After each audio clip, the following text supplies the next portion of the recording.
first defenders of the Western world. La la la la la la la la. La la la la la la la. La la la la la la la la. La la la la la la la la. La la la la la la la. La la la la la la la.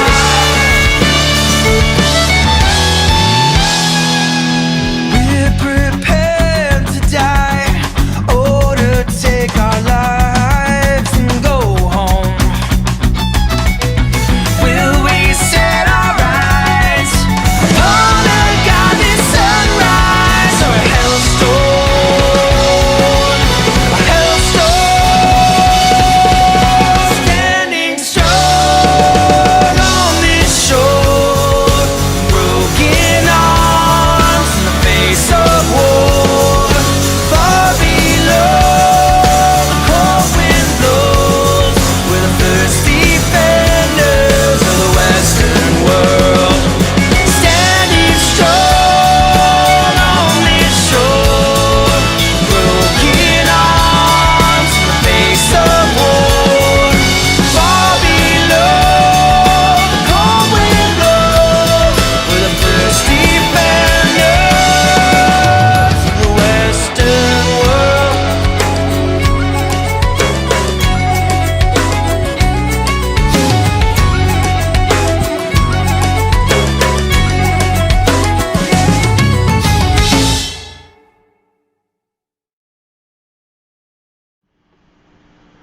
Hello everybody and welcome to our very first YouTube live stream.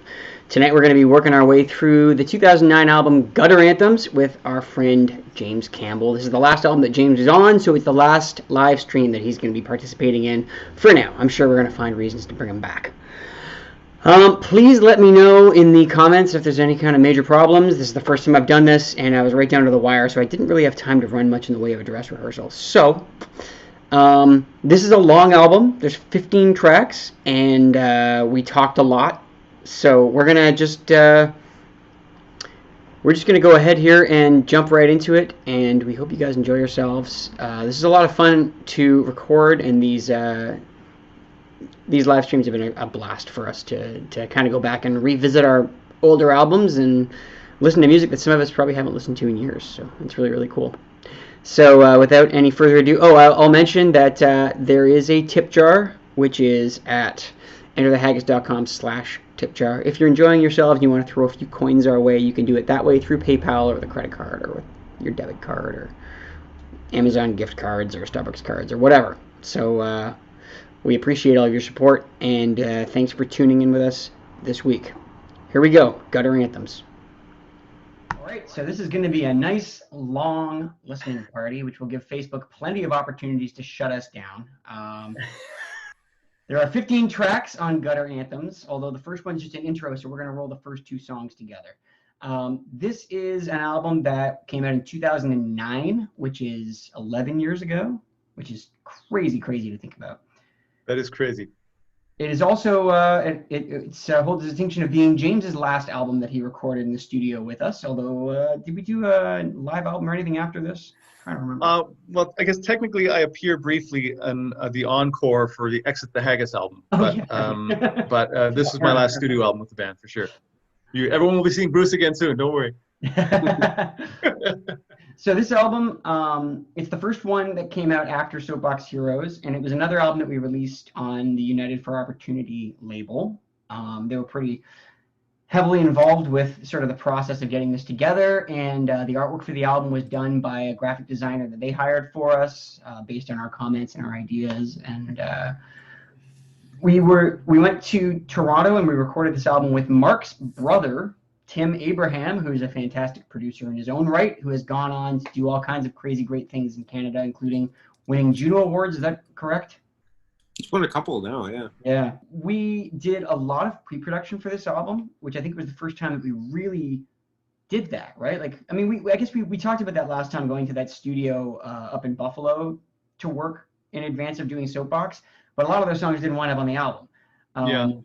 This was the first time that we actually committed to not only doing like 2 weeks of pre-production at a cottage in Picton, Ontario. Is that right? That's correct. We also wanted to come out of that pre-production with fully fleshed out recorded demos for every song on the album, so that we knew what we were playing before we went into the studio. And it's something we've continued doing for just about every album since, I think. Oh, cool. It's kind of like doing like a practice album before you do the actual thing. Yeah, and it makes a big difference when you're going into a studio that you're paying a lot of money for, that you don't have the right parts in the studio. Especially, so we did the bed tracks for this. I actually didn't remember this until just now. I was sitting here thinking, where did we record the drums for this album? And it was Metalworks in Toronto. That's right. Yeah, Metalworks. Which is a legendary old studio that bands like AC/DC recorded at. It was also tracked analog. I think we did all the drums to tape. Did we not? Because remember we had like issues pretty much every day, and they had to have like the engineers come in and fix the machine. Right, the tape speed kept on speeding up and slowing down. I remember that. Yeah, that's right. Yeah. But anyways, Metalworks was it was a studio that was very much in demand, so we only really had a limited amount of time to work, and it was pretty expensive for us. And it really made a big difference, especially when there's 15 tracks to get through. I remember feeling a lot of pressure on this album. I mean, there's always a bit of pressure on me in an album that way, just because we're trying to get the bed tracks done, and usually you're at a different studio to get that done, because it's important to get the acoustic instruments like drums captured at one place, and then you can do the rest of your work at another place. But I remember this time was like, holy cow, we got a lot of stuff to get through, and we have very limited time. It was like we had 1 week, and that was it, I think, to get all that done. And you lose your first day to set up and all that kind of stuff. And anyway, I remember feeling very strongly like, holy cow, I better get this right and get it right quick. And there's some technically challenging stuff on this record, and a lot of it would have been fairly new to you. And something that people don't really appreciate who don't record records is that drummers, and to some extent bass players as well, when they do albums the way that we've done them, you have a very limited time to get things right, and you don't have any opportunity to go back and fix it, because the drums are recorded first, and then everything else starts getting layered on top. And a lot of the time you move to a different studio, or you go somewhere else, and people start recording parts to what you've recorded. And for you to change something would mean starting the recording of a song over entirely. And it's usually just not an option. So you have to not only come up with your parts, but be happy with your parts and your performances, and basically say goodbye to them and make your piece. And it's something that, I mean, if I mess up a vocal, I can go back 2 weeks later and say I want to re-sing the chorus, and it's not a big deal. They just hit record, Even if you just change your mind about something, or you're like, oh, you know what, that worked and it was good, but I've got another idea now. Oh, I just came up with something. I want to do this now, and too late. I think that's why the time in Picton was great. I think was it you said it was our first time doing that, probably, for a record. And just having the chance to kind of, put ideas down. We recorded everything that we worked on, but nothing obviously was for keeps. So you could just mess around and come up with parts. And there's many times I recorded albums with Haggis or other people and listen to it years later and like, And so it's nice to have the chance beforehand to kind of like go through ideas and stuff like that. And cut E minor again. There's an instrumental track that we talked about very, very briefly during the Soapbox Heroes listening party, which was this kind of funky instrumental tune that actually had a bass solo in it. And we thought it was going to be on Soapbox Heroes, and it wasn't. And then we resurrected it and went all the way through pre-production, recording a version of it for Gutter Anthems, and then we cut it again. You can find a version of that online if you go through YouTube. John Boyle O'Reilly Festival. No kidding. From years ago, you can find it on YouTube if you dig.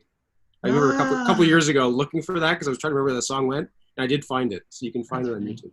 I have a copy of it if anyone's looking for one. I have a copy in my files. Be careful when you say that, James. I mean, I don't have a copy of it. I never heard of it. What are we talking about? You don't say if anybody wants a copy of it live on the internet. True. Yes. Okay, well, that's enough background. So, the first track on this album, the first song on this album, I should say, because it's actually the second track. There's an intro, which is just pipes and a Hammond organ through a Leslie, like a great big pipe organ sound. And then it goes into a song called The Litter in the Leaves, which is more affectionately known as Gutter Anthems, or the Gutter Anthem. And it's a song that I wrote probably more in its entirety than anything else that I've ever written for the band. This is what like Trevor was talking about a couple weeks ago, how I would demo songs and exhaustively demo them. Well, what happened with this song is right before we went to start working on this album, the 2 years leading up to it, I had been in vocal therapy because I'd fried my vocal cords and I had polyps in my vocal cords, and it was getting harder and harder for me to sing. And this is at a time when, like 2006, we were on the road in the US 240 days. So we were touring constantly, and there was never time to sort of take a break and catch up and let my voice recover. And eventually got to a point where I had to go and get vocal surgery in Toronto. And the recovery process from the vocal surgery included a mandatory sabbatical where I wasn't allowed to talk at all for 10 days at least. It should have been longer, but it was 10 days. And so what I did was I just locked myself in my room at the house that I was renting a room in Guelph, and basically every single day of the 10 days. I did not do that. I actually only wound up writing one full song on day 7. And as a result, this song for the longest time was just referred to by me as Day 7. All my demos and stuff, it was called Day 7 because I didn't have lyrics for it yet, so there was no name. I didn't know that. Yeah. So I brought that demo to the band and convinced them to learn it. In my head, the idea of this song was like a cross between, it was like if Freddie Mercury wrote Dropkick Murphys songs. It was supposed to be like an over-the-top, anthemic, melodramatic Queen version of an Irish punk song. Speaking of your demo for this song, my drum part in this song is very nearly note for note what you wrote. I can take very little credit for the drum part in this song because it's almost exactly what you laid down. I changed some fills, just my own personal taste, whatever it is, kind of thing. But the vast majority of this song is the demo I was handed. Another couple little points about this song before we get into it. Features a lot of guests. Yeah. Including all of our friends from The Elders, the lineup that was in place in 2009. They all sang backups on this song, which is really awesome. You can definitely hear them. In one of the choruses, the whole like smile on my face and bottle in my hand, you'll find me in the gutter in the morning. I think Ian's voice is louder than mine. You just hear a smile on my face and a bottle in my hand in the background, and it's very definitely Ian Byrne, which is really cool. Nice. And our friend Miranda Mulholland, who is also doing great things in the Canadian music industry these days, she sang on 2 tracks on this album. This one she sang some backups, and then later on Sea of Crutches, which we'll get to a little bit later. So we will get started. This is Intro into The Litter in the Leaves.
anthem till the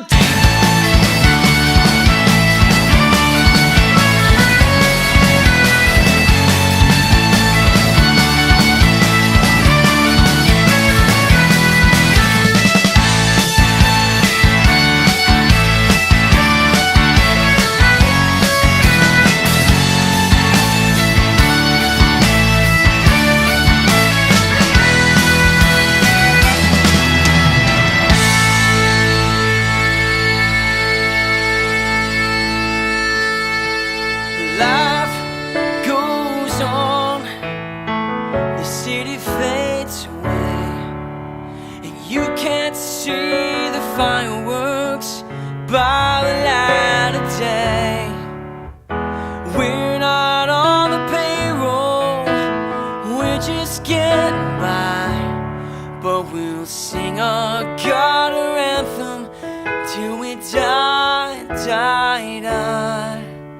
We'll sing our gutter anthem till we die.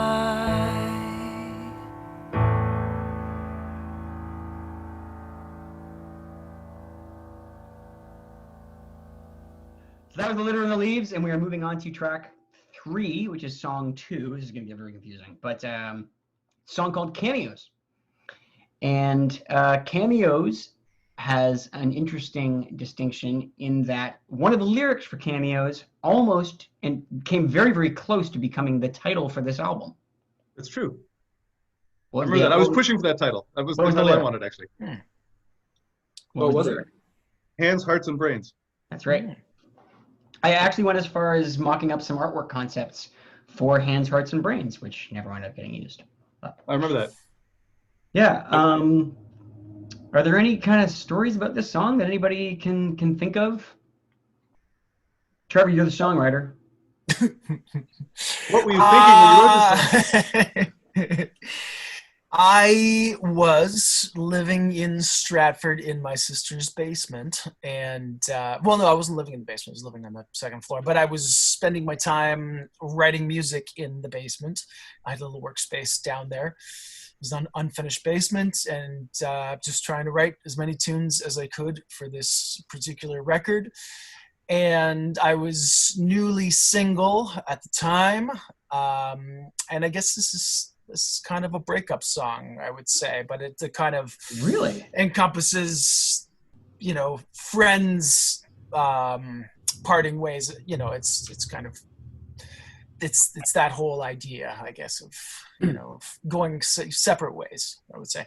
But yeah, it was a real struggle writing. I remember writing the lyrics for this song, even just at the time. I don't know, a lot of people say, you know, songwriters or people who, you know, try to create artistic content. You know, I think some people thrive on, you know, situations where they're struggling, you know, or, you know, but I don't know. I think things tend to come easier, I think, for me when I'm in a better, happier situation in my life. So at this particular time, yeah, I think it was more of a struggle to write lyrics for this album, I would say, than any other record that we've done. Yeah, I'm absolutely the opposite. I only am able to write when I'm going through a lot of trauma and volatility. And in fact, I believe this album and either the next 2 or the next 3 albums, I went through either a breakup or very close to a breakup the day before going to the studio for all 3 of them. Oh, perfect. Was this planned? Wow. Yeah. So I was in like a real emotionally vulnerable state for the recording of a lot of our albums up until very recently, thankfully. But that's interesting to hear you say that you write when you're happy and I write when I'm sad. So I guess. Yeah, we're like fire and ice. James is more like. You're like lukewarm water. Lukewarm water. All right. Well, I guess that's as good a time as any to head into a song. This is one that a lot of you have probably heard us play acoustically in venues and even standing off stage in the audience. This is called Cameos.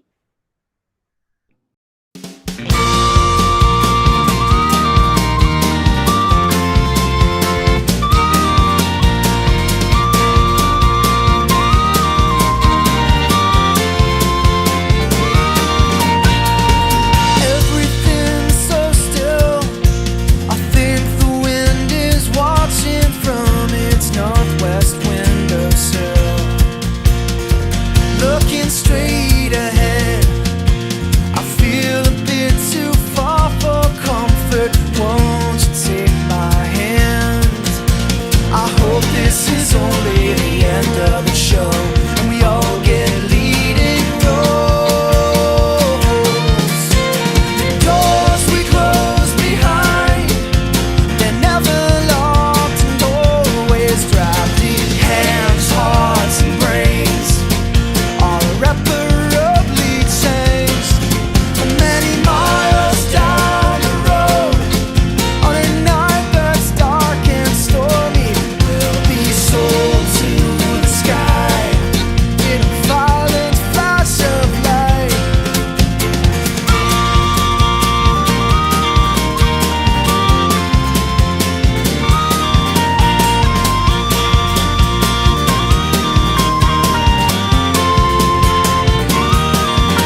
Well, I thought the scent was real till our friends went to their dressing rooms, and I found the cardboard trees. So now here we are, we're all alone and naked neath these white fluorescent stars. I hope this is only the end of the show, and we all get leading roles. The doors we close behind, they're never locked and always drafty. Hands, hearts, and brains are irreparably changed. And many miles down the road, on a night that's dark and stormy, we'll be sold to the sky in a violent flash of light, and our laundry will swing on the line.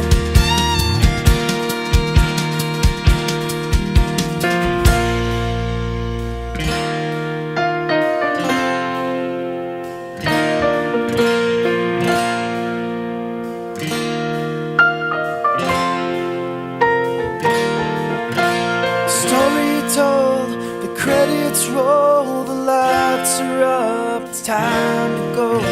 The story told, the credits roll, the lights are up, it's time to go.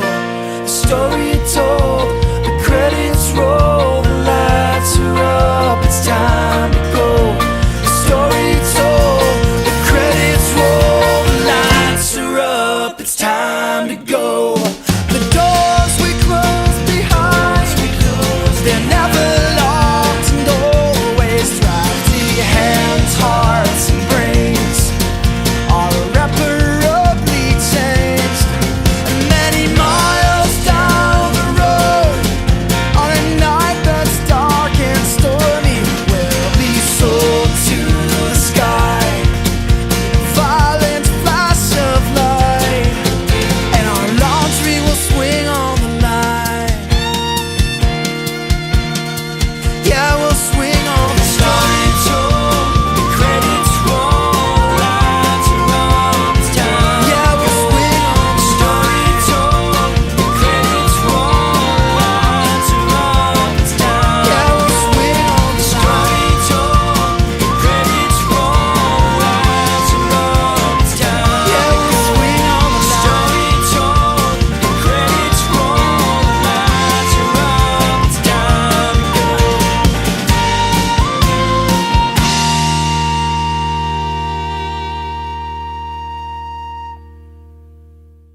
That was Cameos. Track 4 on Gutter Anthems is a song with the unusual title of DNA, which is another one that Trevor wrote. And I think this one's a little tiny bit less personal for you, Trev, because I don't want to put words in your mouth, but I know the inspiration behind some of the lyrics were it was inspired by the story of a serial killer in Canada, isn't that? Robert Picton. That is correct. No relation to Picton, where we did the pre-production for the record. Didn't occur to me It until was, just now. Yeah, and that was, I'm just trying to remember, I was just looking it up on Wikipedia here. When we, span of crimes, 1983 to 2002. So I think he was arrested, well, I don't know what, I feel like there was something in the news around the time of this record. But when did you say this came out? 2009? Yeah. Convicted in 2007. of the second degree murders of 6 people. So, but yeah, I think that was the inspiration. But just generally, I mean, you can hear it when you listen to the lyrics. It's about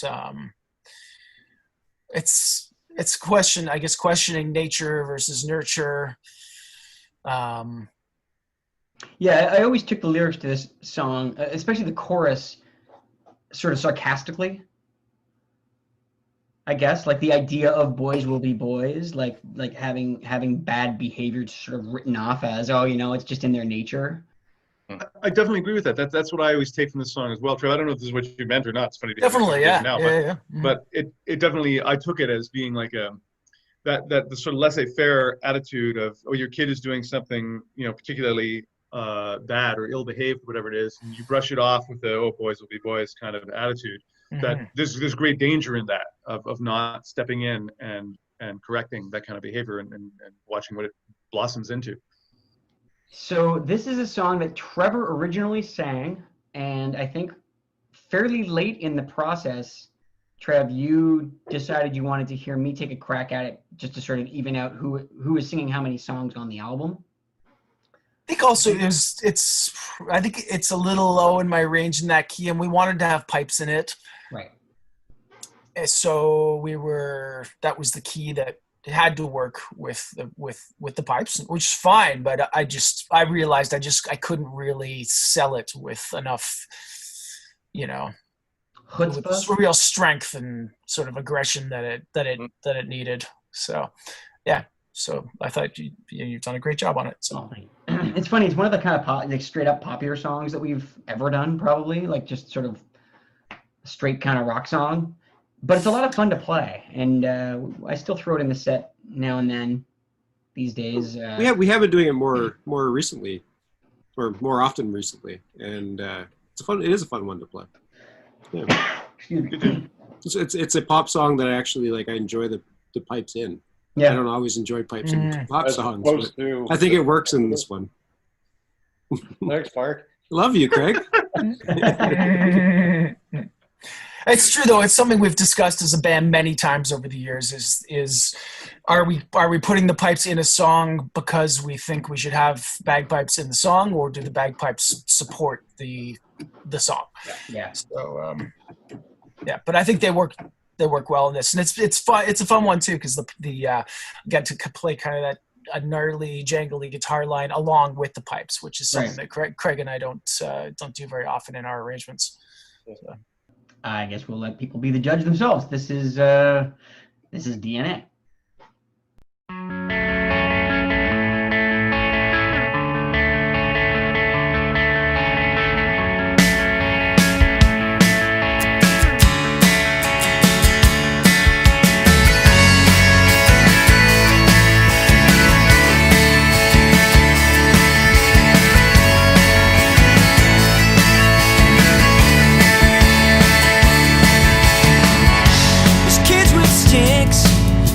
Chasing birds, a summer picnic. Would they be happy if they hit one? I hope there comes who swings, forgive the bird with a broken wing. And laughing parents shake their heads and say, boys will be boys, they never really have a choice.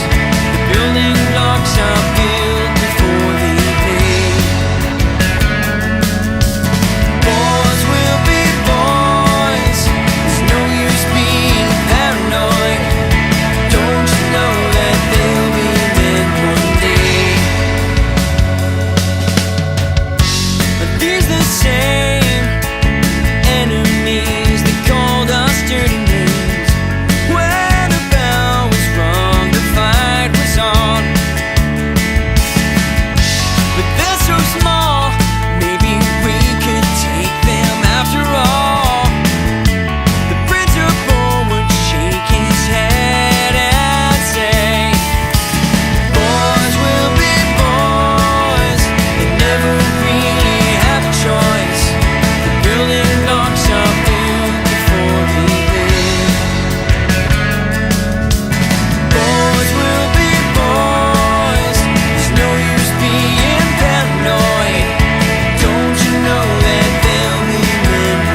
empty bottle stare. Never cared much for the abattoir.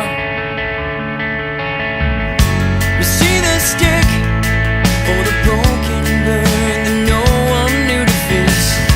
I guess the answer's in the DNA. Boys will be boys. They never really have a choice. The building blocks are built before they did. Boys will be boys. There's no use being paranoid. Don't you know that they'll be men one day? Boys will be boys. Boys will be boys. Don't you know that they'll be men one day?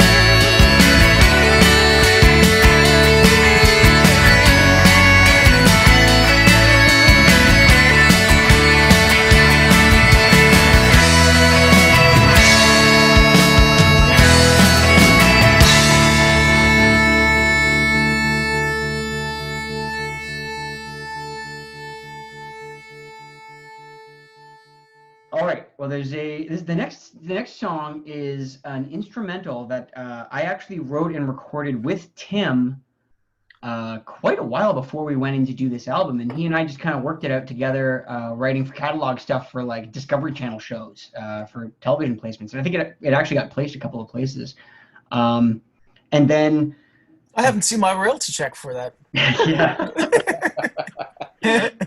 Neither have I. And I think we just pulled it up in the studio one day. I don't know if we felt we needed another instrumental or something, and Tim just had it on his computer and he played it for everybody, and we liked it enough as just kind of this pounding, Celtic sounding fiddle instrumental thing. If I recall correctly, my violin is tuned down at least half a step for this. So for the fiddle players out there who are cursing my name trying to learn how to play this, that would be why. Just tune your fiddle down and it's really easy. But we couldn't think of a name for it, as often we struggle finding names for instrumental tracks because there's no lyrics to draw from. And we wound up calling it Did You Call Me Albatross? And the story behind that name is somewhat legendary, and I will allow the participants in the story to take it away. I know it was Trevor who interacted with the toll booth guy. I don't remember. Did I assign you the word? Who assigned you the word? Yeah, I think so. Was it me? Yeah. Well, we better. Trevor, do you want to tell the story? Do you want to explain what the whole game is? We will. Yeah. Do you want to take it, Trevor? No. Oh. Well, we used to have a game. You know, you go a little stir crazy on the road, sitting in the van for hours and hours and hours, and so you cook up these little ways to entertain yourselves by electrocuting each other with gum or whatever the case may be. But in this particular game, you interact with a lot of toll booth operators, and so the game became you paper rock scissors, 5-way. If the driver wins, then nothing happens. He wins his freedom and everything is a normal day. If anybody else wins, that winner gets to assign the driver a word, an inoffensive word, and a harmless word that the driver must then use in conversation with the toll booth operator. Now, you don't have to work it into a sentence. You can just blurt out the word. It doesn't matter. You just have to say it in a loud and clear voice to the toll booth operator. And we all got to judge whether it was said loudly and clearly enough. Sure. Yeah. I don't remember what the consequences were other than everlasting shame. Yeah, but shame. Yeah, that's all that's necessary, I think. And probably a worse word the next time. Yeah, probably. The thing that sucks about this game is that whoever was like taking one for the team and doing like these long, boring drives would just get nailed over and over and over again. There was no like relief or respite from it. I remember someone assigned me the word supercalifragilisticexpialidocious one time. I think that was me. That was dumb. Yeah, it was you. That's right. I think it was also Buffalo. But Buffalo. Yeah. That's where Albatross happened. I think. So, maybe I don't remember. So anyway, I'd assigned Trevor just randomly the word albatross. I don't know why. It doesn't matter why. It was a harmless, inoffensive word. And so So we thought. yeah, so we thought. So Trevor has to use this in conversation. So we would always collect the seats because we're running the business and so forth. And so Trevor gets up there to the toll booth guy and he hands him the money and says, "Oh, and could I have a receipt, please?" Albatross. Whatever it was. Trevor, correct me if I'm wrong, but I think it went more or less like that. Yeah, And blurted it out. the guy is handing the receipt as Trevor says this and snatches it back. Says, "What did you just say?" Or what did he say? "What did you just call me?" I think is what he says. Yeah. And Trevor's like, befuddled. This has never happened before, and everyone no one even notices usually. He's like, "Did you call me Albatross?" I don't remember what you said, Trev. You tried to do your best to Trevor's backpedal. dead. No, sure, no. I mean, I did say the word albatross, but I wasn't calling you an albatross, sir.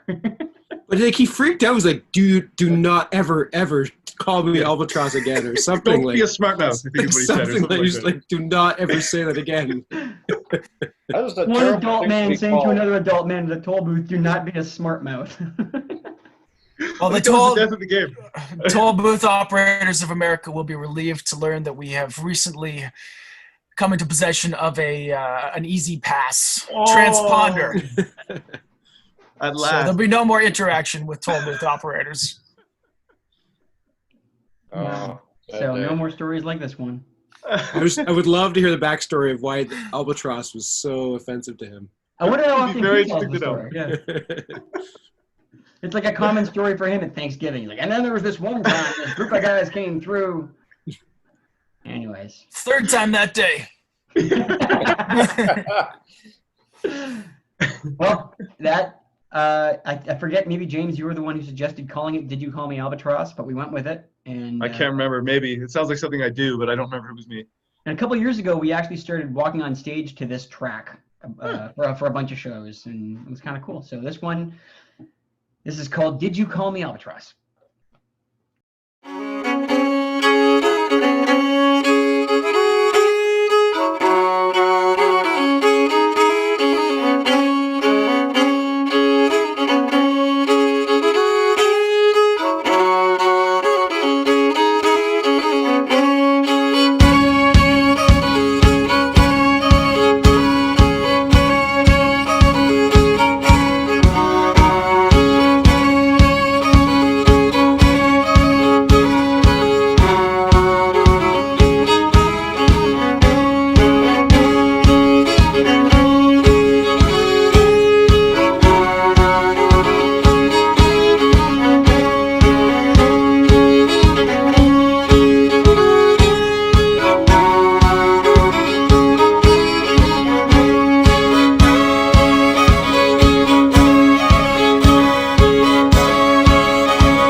Okay, albatrosses and albatross ladies. I don't know what a lady albatross is called.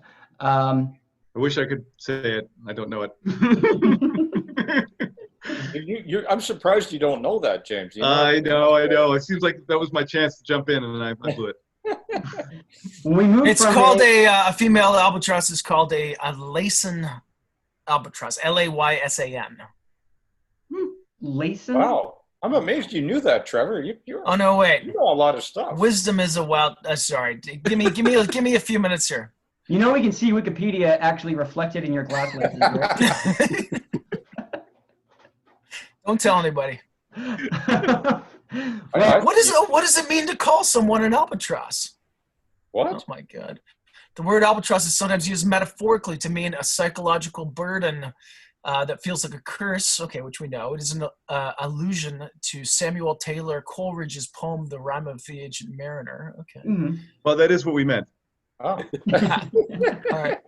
Yeah, every time we insult toll booth operators, we make sure that we're referencing some ancient revered poet. We're always referencing the sea, right? That's actually a Oh, good it's a good segue. That's true. There you go. Take it away, Craig. Just Noseworthy and Piercy. Yeah, the next track coming from the Albatross. The Albatross lands on the ship, and the song is about a couple of guys from Newfoundland. And Craig actually wrote a large part of this song, the bulk of the song, I think. Trevor wrote the bit about the tiny fingers pressed against the window. Dressed. We'll get to that. Craig, what's the story behind this song? Well, I'm glad you asked. I was out in Newfoundland and just exploring, and it's a beautiful province. And when I was in St. John's, I wandered by a bookstore, and in the bookstore was a book, a series of books written by a man by the name of Robert Parsons. And I bought one of these just to read a little, some of they're Tales of the Sea. And one of them was about these two fellas, one by the name of Noseworthy and another by the name of Piercy. And what they used to do in the old days is they used to take these dory boats, which would take two guys, and they would load them onto a bigger ship, and they would go out to sea, and then the dories would all be lowered into the water, and these two guys would just fish, load their dory up with boats, and then at the end of the day, they'd go back to the main ship and get hoisted back up on board. Anyway, a storm had come up, and they couldn't get back to the main ship, and they were lost at sea, picked up by a German freighter, and they made it back about 2 months later. So it's based on a true story. And then Trevor added the very nice human family element to it, with the fingers pressed against the windowsill. The tiny fingers pressed against the windowsill. Mark, why did you correct Trevor on his lyrics there? Address just makes more sense. I mean, everyone dresses against the windowsill. So remind me, what actually happened, Mark? Did you actually sing "Dressed Against the Windowsill"? I have no recollection at all as far as like why I sang that. I think I just didn't know what he said, and I just tried to make the same kind of sound. Is that what's on the record? It wasn't until you guys were mixing, I think, because I think Zach discovered it or something. No, Zach wasn't on this record. Oh, that's right. So I'm not sure when it happened. It was after the fact that you guys. Oh, maybe discovered it was. Maybe you actually sang that on the Live at St. Clair. Oh, that's what it was. So then we found out that you'd been singing "Dressed Against the Windowsill" for like 4 years at that point. It makes total sense. I mean, you guys just need to get with the modern lingo these days. You're an East Coaster. You know what this is all about. Yeah. We all just go to the window and get dressed. I mean, I don't know. Press yourself up against and get dressed. I don't know. Just do your thing. But yeah, that was, yeah. And I've done it I still do it. You still sing that? There's still, well, not every show, but I still catch myself doing it, yeah. But I still, generally with backups, yeah. That's a funny thing with backups, though. I mean, it doesn't, they're lower in the mix, and you just you're not really thinking about it, and I don't know. I've had situations like that too, where I've realized I'm singing the wrong lyric, after a while. Well, growing up, I mean, I do now, but growing up, it was much more about listening to the music and the groove, and being a rhythm section, listening to the bass and the drums, and the lyrics weren't really what I was paying attention to. So there's many songs that I've listened to thousands of times that I could not go through like the lyrics, like tell you the lyrics. So I think I just probably just tried to make it sound like what I thought I heard it sound like, or it just came out that way. But yeah, dressed against the window pane. There you go. There you go. All right. So enough window dressing. We are going to move on to the song. This is called "Noseworthy and Piercy."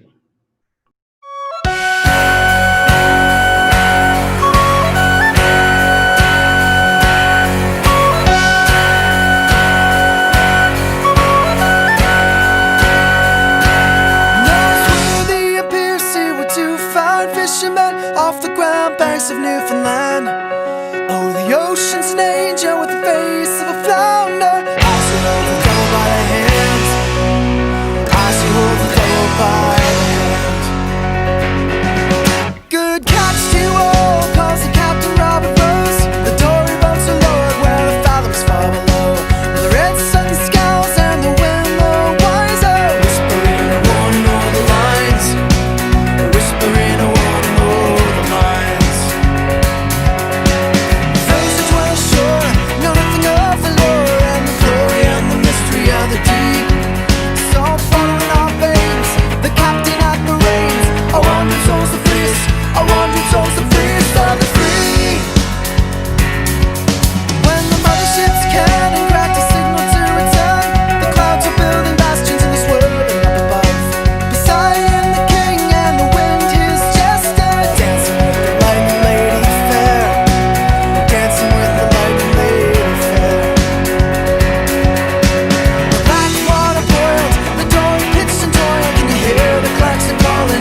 sand and bones of ice. They cast their cries into the night, lost, alone, adrift, alive.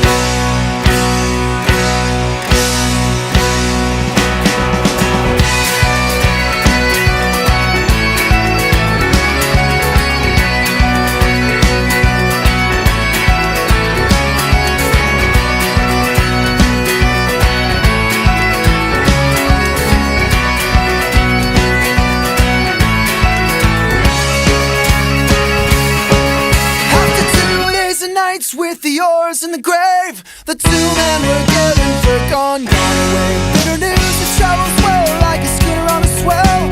The families learn the story of their fate.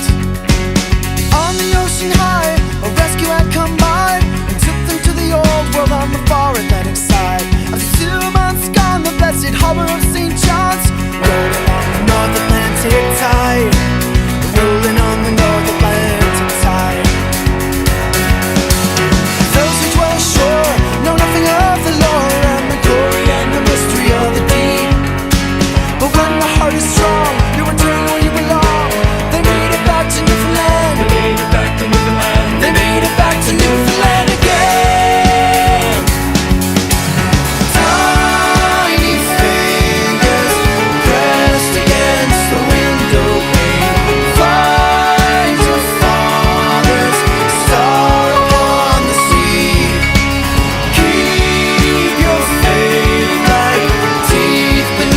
Your pillowcase until the day when he returns again.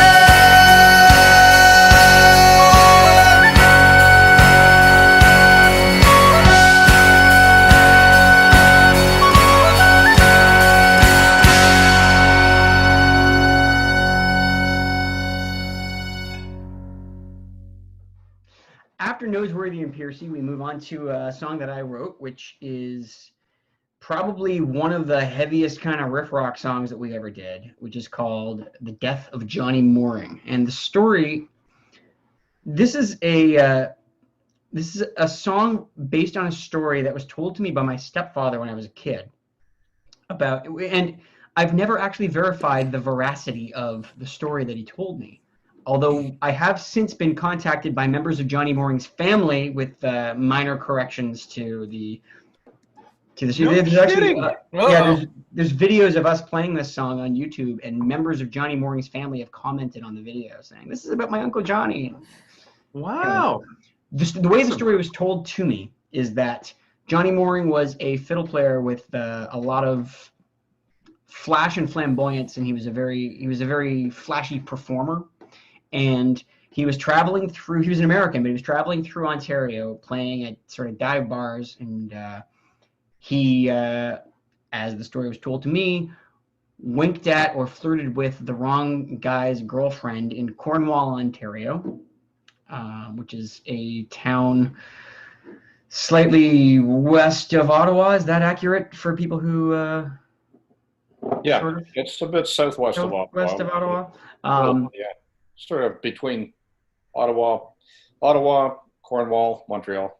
All right, and he was allegedly followed out to the alleyway afterwards and beaten badly and then stabbed, and he bled to death outside the bar, and he died in Cornwall. Now, I'm sure that the actual details of the story are other details.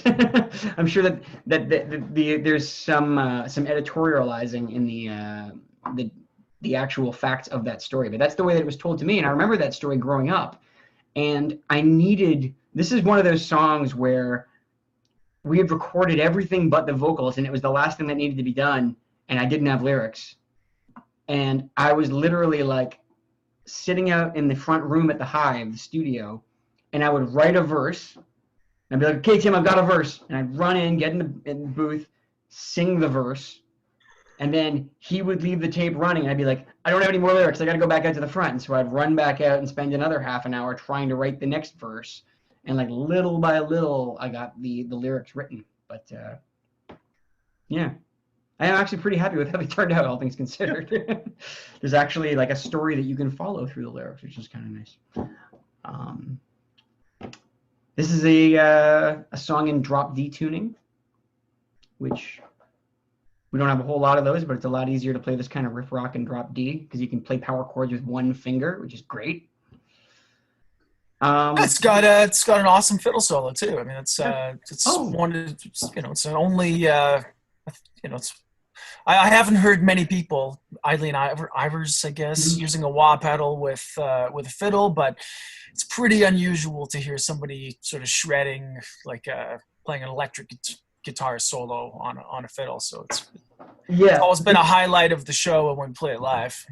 Well, thank you. This was my Tom Morello solo, and I actually used a Digitech whammy wah pedal for all the pitch shifting weirdness that happens, and a Crybaby wah pedal, a Dunlop Crybaby wah pedal, and it was a lot of fun. It took a while to figure out sort of how to make all the sounds happen the way that I wanted to, and then after that, it took quite a while to get to the point where I could really replicate it live. But yeah, it's fun. It sounds cool on the record. It's funny you should say Tom Morello, because like that's definitely I'm going for a Brad Wilk Rage Against the Machine vibe here. You know, I mean, whether it comes off or not is another matter, but that's definitely what I'm shooting for. And I'm pretty sure we were A-Bing with that first Audio Slave record when we were mixing Maybe. this. Yeah, that could be right. Show Me How to Live, I think was the song. We were trying to kind of get that big, beefy. I don't know if we achieved it. I think the song sounds great, but that Audio Slave record sounds ridiculous. Yeah. So I don't have anything else for this one. You guys? All right, buckle up. This is called The Death of Johnny Mooring.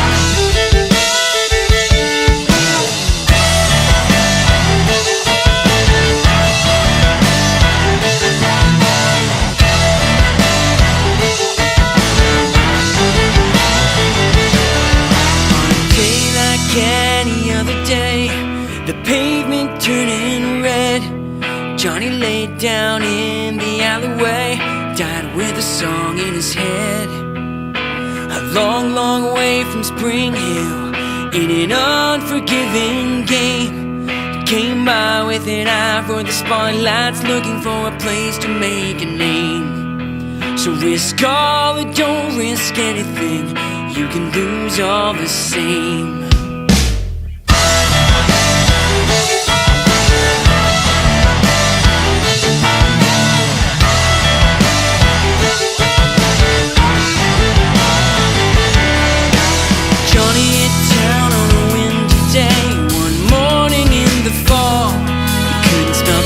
Or the trees for the paper mill, just another job and that was all. Every night looks like the next one, every hotel in every town. Maybe in a smile he found variety with a little ride to wash it down. And when he played he was an animal with a bow and a roving eye, moving like a man undone, incredible. Couldn't win but he could try. That night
as we often enjoy doing, there's a bit of musical whiplash that occurs here because we go from the heaviest song or one of the heaviest songs in the album to undoubtedly the quietest and most sort of sensitive sounding song on the record, which is called Suburban Plains. And Mark actually just coincidentally emailed us today saying that Flynn had heard WCLZ or WCLZ, for those of you north of the border, playing this song today or yesterday. Yesterday, which being many days ago when you hear this. Many days ago by the time you actually hear this. But thank you to Brian Farrell and all the fine people at WCLZ for continuing to play our music and continuing to support us. Trevor, you wrote this song? Yeah, James and I grew up in Milton, and this is kind of a Milton or small town Canadian song. Growing up in the suburbs, a very pleasant upbringing. Walking to school along some abandoned train tracks, I remember, which is in there. Putting pennies on the train track. References to the Copper Queen, so the Canadian penny. So there's some French in there. We had to make sure we were doing the proper conjugation there. I think we called a friend of ours or multiple friends to make sure that we had that right. I think we had it different first. I think we did. We definitely did. We sang it differently, and then yes. Yeah, we I did. called up a friend of mine, Genevieve, and who was actually a translator. So, and we told your friend what we were planning on singing, and they said that doesn't make any sense. That's not French. Yeah, we would have had oof on our face if we'd gone through that. Yeah. It was nice to have a odd time signature tune as well, because we don't do that very often. Yep. Yeah, that was one of the cool things. Isn't 5? Is it 5? Yeah, Bits of 6 too. Yeah. That's right. I remember that Trevor had James play a bunch of different time signatures, and then you worked with that somehow. It wasn't really the first thing that happened. James playing a 5/4. It may have been. There was certainly a time where I was trying to get James to give me some grooves, because we were always a groove-based band from the start, and I was hoping to try writing some songs sort of from the ground up based on rhythms, and I knew James liked odd time signatures. I don't remember that exactly. I feel like I remember working on this tune at Simon's place. That's who I remember too. I remember that as well. I don't know why. I remember coming out of like just a jam there. Yeah, you and I kind of jamming on that. So we went to his place before we went to work with Tim. I remember we went to Simon's place for a week or so and jammed through a bunch of the ideas for this album. So there you go. And that was basically it. Yeah, or basically in Milton. It was down in his garage down there. Is that what it was? Well, his basement, I think. Basement, His dad's basement. Yeah. In Campbellville, yeah. I always like this song, speaking specifically for the drums now, because I'm a big world music fan, and this song kind of afforded me. Trevor had said to me he was looking for like a South African kind of vibe with this, and what I ended up doing instead, I didn't do exactly that, I guess, but it was that sort of vibe, and I enjoyed trying to create something within that. But then there's, as you alluded to, the sort of chorusy part there.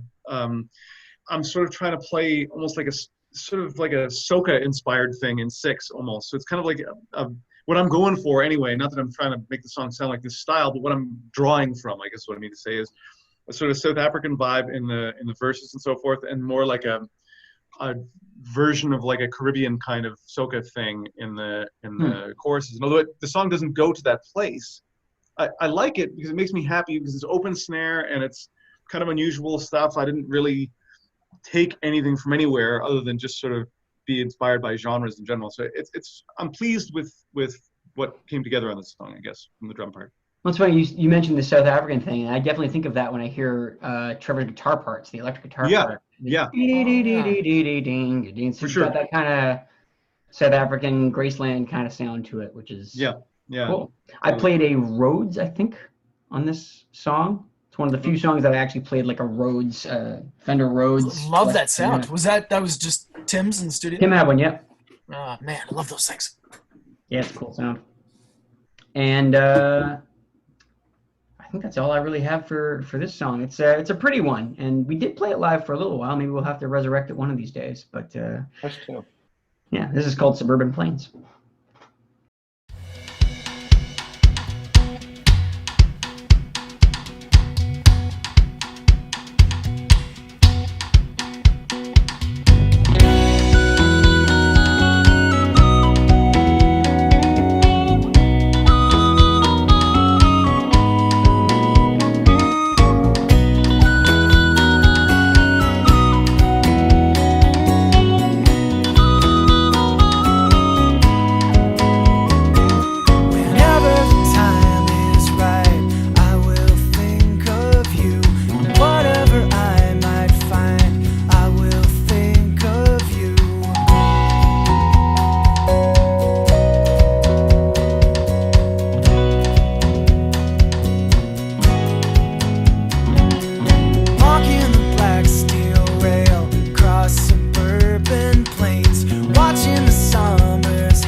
That was Suburban Plains. We're going to move on to what was originally written as two different songs. And basically what happened here is I had like 70% of two different songs written.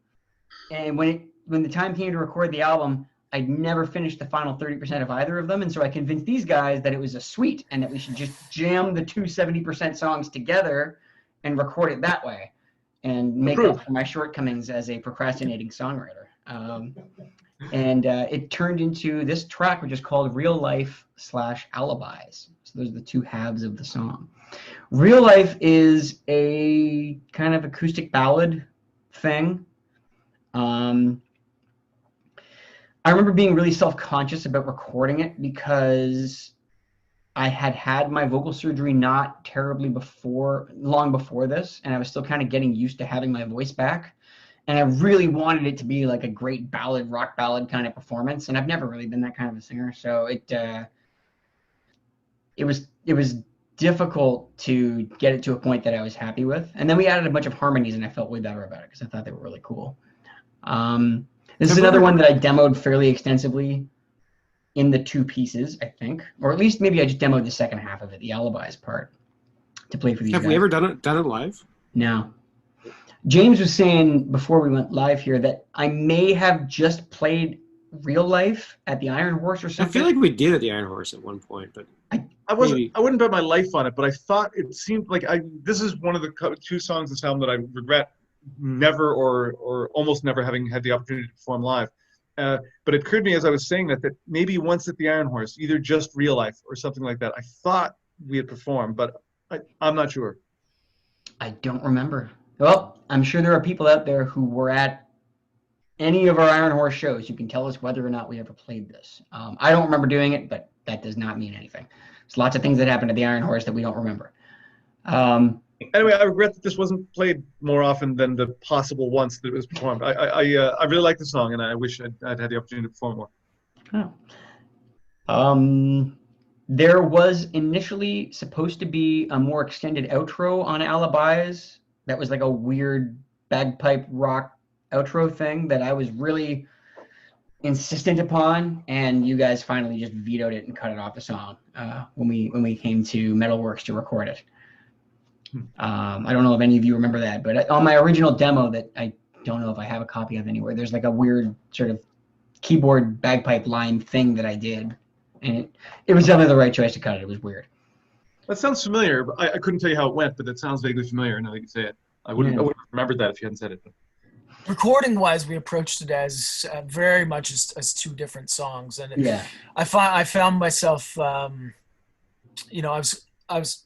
I had a lot of anticipation for what it was going to sound like when it was all together, because I don't know if I'd heard that from your demo or if just from the pre-production we had played them together, and I really liked the way that they transitioned from one to the next. But I found it a bit frustrating during the recording process and just treating it as one different song. Okay, and eventually we're going to cut these things, splice them together, and make that nice flow into the next song. But I really like the way that transition worked. So no, that's cool. Yeah, I think if I recall correctly, Trevor, either you or I think it was you.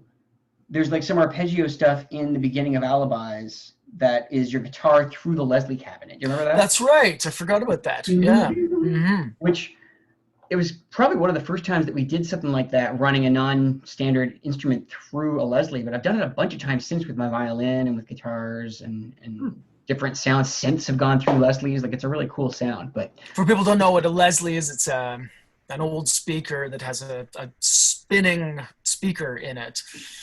And you can speed up typically when you play the Hammond organ through it. There's a pedal where you can adjust the speed of the speaker rotation in it to create a chorus effect or tremolo, basically like a physically generated tremolo. Okay. It's kind of a baffle. I think the speaker doesn't rotate it. Oh, they do at the top. The horns. Yeah, there's a horn that rotates, and because it's rotating, there is a slight sort of pitch warble to the sound just because of the speed of the rotation. But you also generally will put microphones on either side, which means that the speaker will be facing the different microphones at different times as it spins. And so when you listen on headphones, you'll get that stereo image of the speakers spinning, which is really cool. There is another speaker in it that I think is facing down and a baffle spins around or something. There's two There's some bands do tour with these things too, and the whole thing together between the organ and the Leslie speaker is probably like 500 pounds or something. Oh my God. Like that. That's so crazy. We played at Merlefest once, and one of the headliners there was Government Mule, and they had 2 full Hammond organs with Leslie cabinets that they loaded off a truck that they Holy toured with. smoke. You don't do that unless you're not the one loading your gear. If you've got roadies who are willing to carry that stuff for you, then that's when you wind up with grand They pianos. had several mules to get these things off the truck. Yeah, well, this is a fairly long track because it's two 70% songs sandwiched together. But it's kind of a fun one. This is called Real Life / Alibis.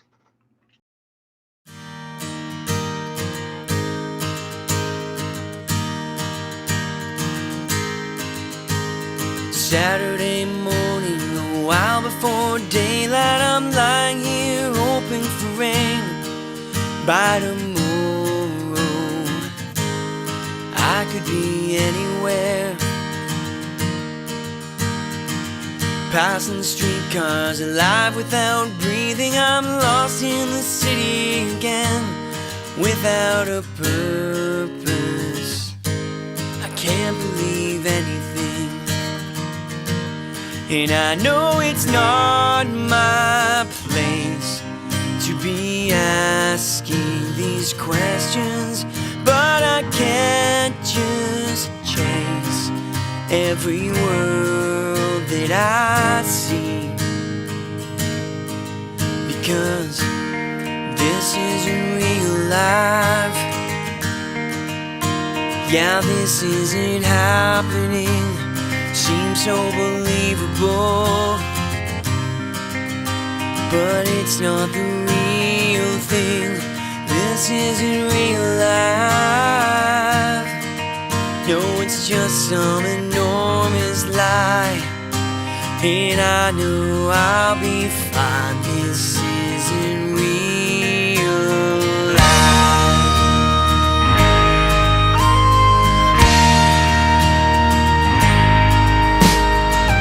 Such a mystery. Am I supposed to believe these illusions are real? Out of focus, step out of character into a world I can feel. Maybe it's only a sense of propriety keeping us grounded at all, or we'd run screaming into the morning and out of control. Maybe I can find some piece of the world I can handle,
we jump from Real Life and Alibis directly into one of the heavier instrumental tracks that we've ever done. Our instrumentals tend to be kind of the heavier and more progressive sounding songs that we play. This is one called Murphy's Ashes. Craig, who is Murphy? Oh, Murphy was our dear dog. He was a very lovable guy, and everyone in the band knew him. And very stubborn dog, but a very fun dog with one floppy ear. It went up and then it kind of flopped over at the top. He was like an Australian cattle dog and a bunch of other things mixed together, but he could herd you. If you moved into him, he'd push you back the other way. So I guess he was some kind of a herding dog. But that's who Murphy is. But I do have something else to say about this, but I'll let you talk about it first because you wrote it.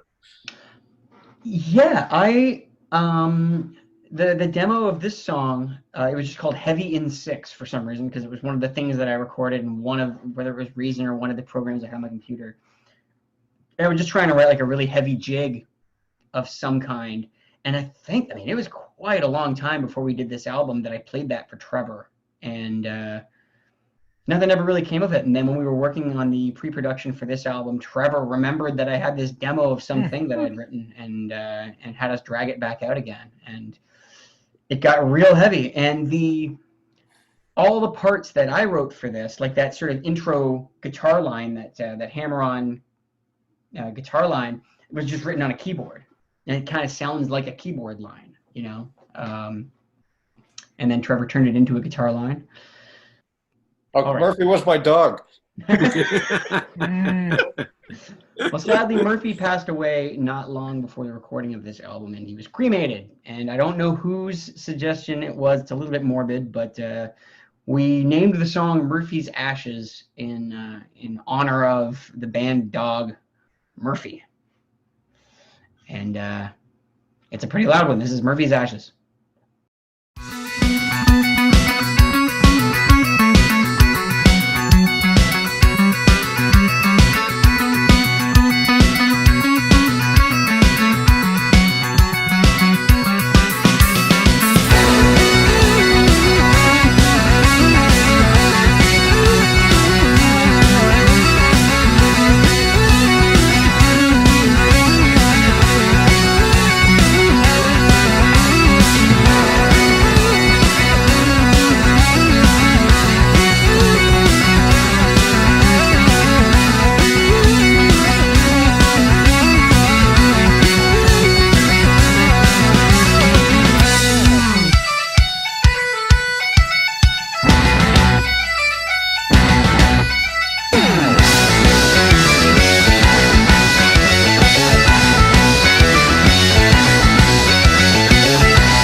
that was Murphy's Ashes, and we're going to move from that song on to another one that we very, very rarely played live. I think only a couple of times in the history of the band. And the main reason being it was very much written as a duet. It's like a male-female duet, which I've written a couple of for some reason. It's every few albums I write a country song, so this album's country song.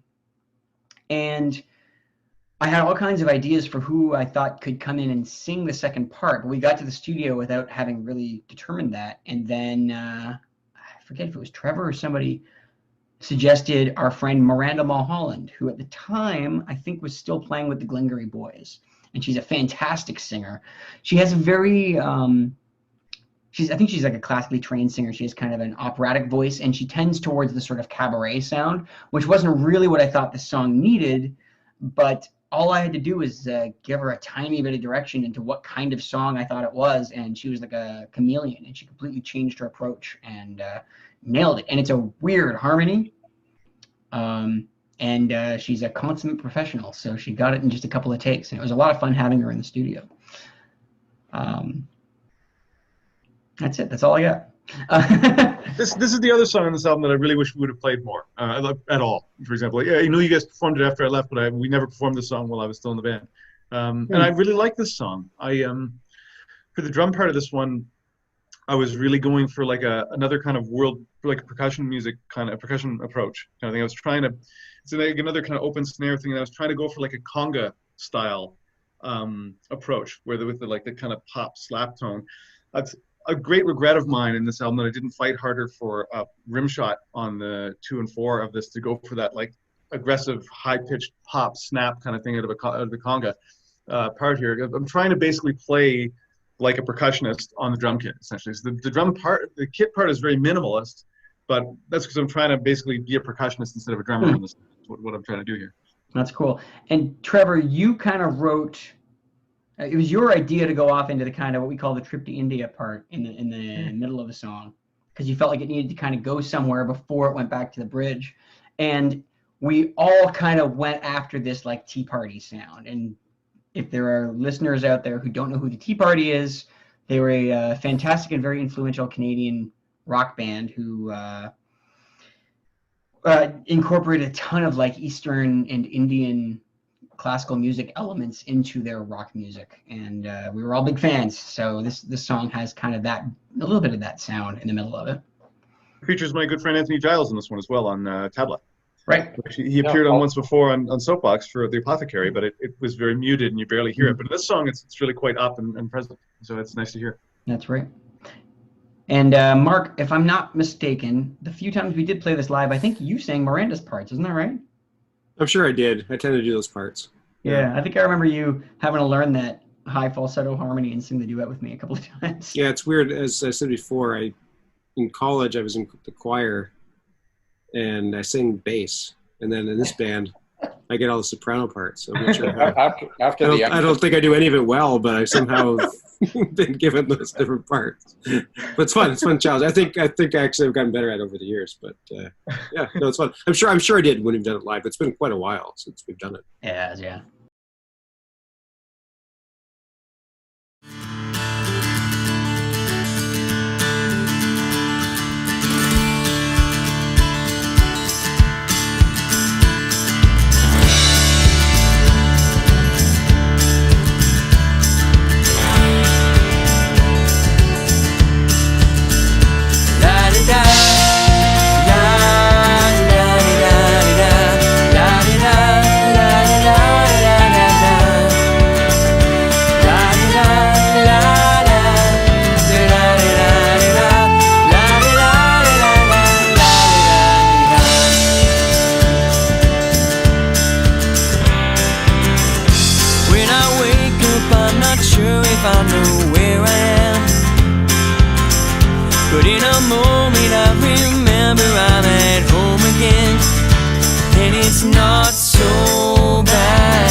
Here because I know that I'll be leaving soon, but it's not so bad.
never been before, and I'm barely here.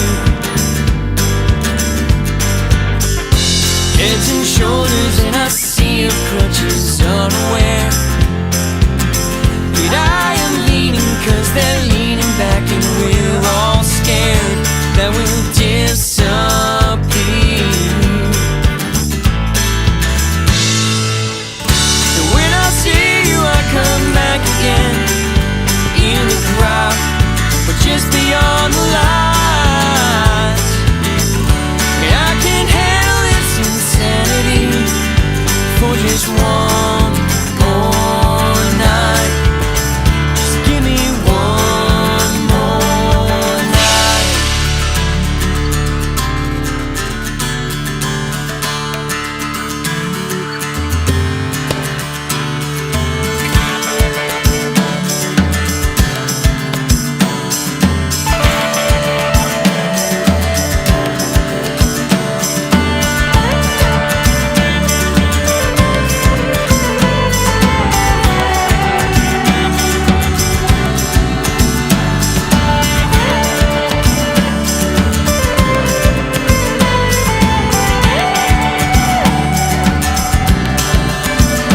Anywhere, anytime, it could take another part of me.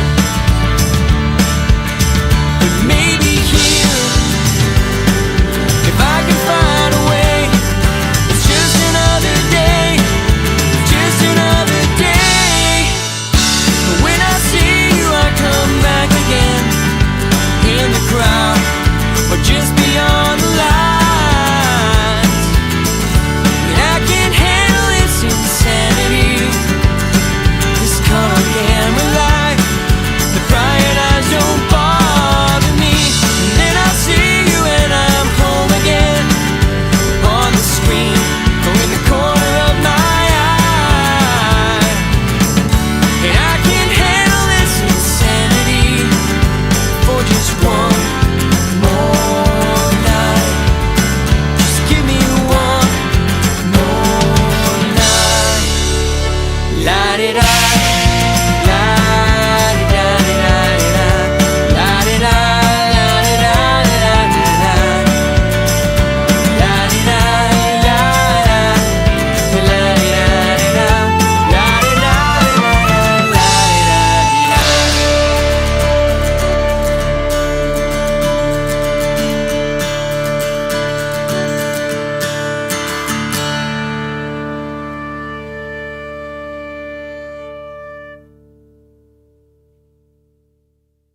We move from Sea of Crutches to a short little track, kind of like an interlude track, written by Craig. And Craig, I don't really remember the genesis of this song. I forget if there was more to it at any point, or if you wanted it to be a full song. I don't know how it wound up being the kind of Tom Waitsy thing that it is. But do you remember? I don't remember much about it either, to tell you the truth. I just, every once in a while something comes to you. And it turned out that it was kind of, you thought it would be a kind of cool intro to go into Calico with the next song, which makes sense. So, yeah, but I do recall, anyway, that was the background, but I do recall how we did it. And it was you playing piano, because I can't really play piano, although people see me sitting live playing at a piano. I'm really only doing what I'm told. And it's like, these two notes. Okay, Craig, no, not these two notes. Oh, thanks. Oh, man. But I'm sorry I've had to do that a couple of times, Craig. Walk over and just move your hand one key. I don't know if you actually did that or not, but you might have. Once or twice. Sometime when I couldn't hear the monitor get well enough, Yeah. Before we got into your monitors. But you played it, and what I wanted to do, Tim wasn't happy with the idea, but I wanted to do it on that old piano that was in the lobby. It wasn't actually in the studio. Yeah, right. Kind of in the lobby at the Hive. And it wasn't all that well tuned. Did we have a guy in to tune that? Oh, yeah, we did. Actually, we did. We had a guy in. But you played it, and I sang it. and I wanted to do it early in the day before I had sung anything or talked to anybody, because I'd have that kind of warning voice, you know, you get that low rumble. So, and that's when we did it. And fortunately, it was, you know, Tim thought there would be too much background noise because we were kind of downtownish in Toronto. And we pulled it off. No streetcars went by. That's something we haven't mentioned yet, right? There was like a wood shop upstairs from the Hive. Oh. Do you guys remember? They would make crazy noise once in a while. And so like we couldn't really record anything out in that lobby. And we wanted to. We wanted to do the organ out there. We wanted to do some of the guitar stuff. Tim wanted to do some of the vocals, the gang vocals and stuff out in that lobby because it was this big open room. But we'd be halfway through a take and all of a sudden they'd start up like a table saw above our heads. Or there'd be like banging from hammering on something. And yeah. Unfortunately, this is an aside too, but we should point out at least two of the studios that we've done records at are no longer in existence. Right. The Hive being one of them. This past year, they tore down the building to build yet another condo. I didn't know that. Downtown Toronto. So that studio's not there anymore. But also we haven't got there yet with Kentucky as well. Yeah. Well, this was actually, it was kind of fun to work on. And I love Craig's vocal performance on this because he kind of had the joke in the lyrics of it ending on way down there on the low D, which is it's about an octave below anything that I'd be comfortable singing. So that's yeah, I should have breathed in some kind of gas that makes it lower. I don't know what, you know. There is a gas that does that, right? You can do helium to go up. Safe. What is it, James? Well, radon. It's perfectly safe. Radon gas. I think I breathed in enough radon gas in the van. Craig's always sang bass for the band, and it's got a nice rich low register. But I always remember going over to Germany, sang with our hosts over there, Thomas Muldner. Remember. They had a low note sing-off competition. After drinking a lot of Dewar's and Ardbeg, if I recall correctly. Oh, wow. And Craig was just smoked by Thomas. There was no contest. Wasn't even close. Yeah. Oh, this guy vibrated the whole county. I remember Craig would pick a note, and then Thomas would go a little lower, and then Craig would go a little lower. And then Craig's last one, he went down like 4 notes and held this low note with this look on his face. And then Thomas hit that note and then just went down. He must have gone like another octave below you. Yeah. He was a trim, slight man. He wasn't a huge guy. You would expect to, like, you know, have a voice like that, but he had such a deep voice. Yeah. Even his speaking voice was, you know, noticeably deep. This is a short one. I think it's only like 38 seconds long or something, but it's Craig Downey singing "Bury My Demons." I'm gonna bury my demons in the cold, cold ground. Leave them all behind me as the sun is sinking down. I've been a long time living in the land of disrepair, and I'm gonna bury my demons way down there.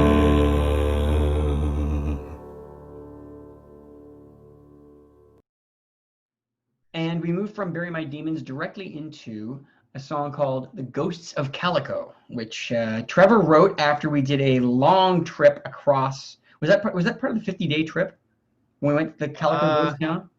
It might have been. It might have been. We would have been. It's located in the San Bernardino Hills, so we would have been on our way to. We were going from Vegas to LA. So yeah, it would have been. Yes, it was the 50-day tour because it was. Yeah. We did one tour in our history, which is famous. I mean, you hear about like Guns N' Roses touring for 18 months straight, and we sound like a bunch of babies. But we were on the road for 50 days straight, and we went both ends of I-90. We were in Boston and Seattle, and we drove by way of. I don't think we hit Florida on that trip, but we were in Texas. We hit like something like 30 some odd states on that trip. That will be 14 years ago in October through like mid-November. It was October and November. That's because right. my son was born a couple of days before I got home, or a couple days after I got home. we finished that. He's gonna be 14 in November. So Mark went from 50 days on the road directly into fatherhood with a baby. Well, I remember we were in California, calling home and asked my wife if there's anything I can do to help out. She's like, unless you jump on a plane right now and come home, don't ask me that ever again. She's like, there's nothing you can do from across the country. Well, because she was like, you know, Yep. ready to have a baby, and I've been gone for 7 weeks on the road. But it was a fun tour. We got to see some pretty cool stuff that trip. Yeah, we did. From the what was that Crater National Park? Meteor Crater National Park near Flagstaff in Arizona. Yep. Yeah. And then Did we have, was Laszlo our sound guy at the He time? was. Was Yeah, he? and when we were talking earlier about things we did on the road to amuse ourselves, we'd got stopped at a truck stop, and I think Trevor had bought this electric shocking gum gag gift. The electric And gun. Laszlo, our sound guy, took the thing apart and rewired it to make it even worse.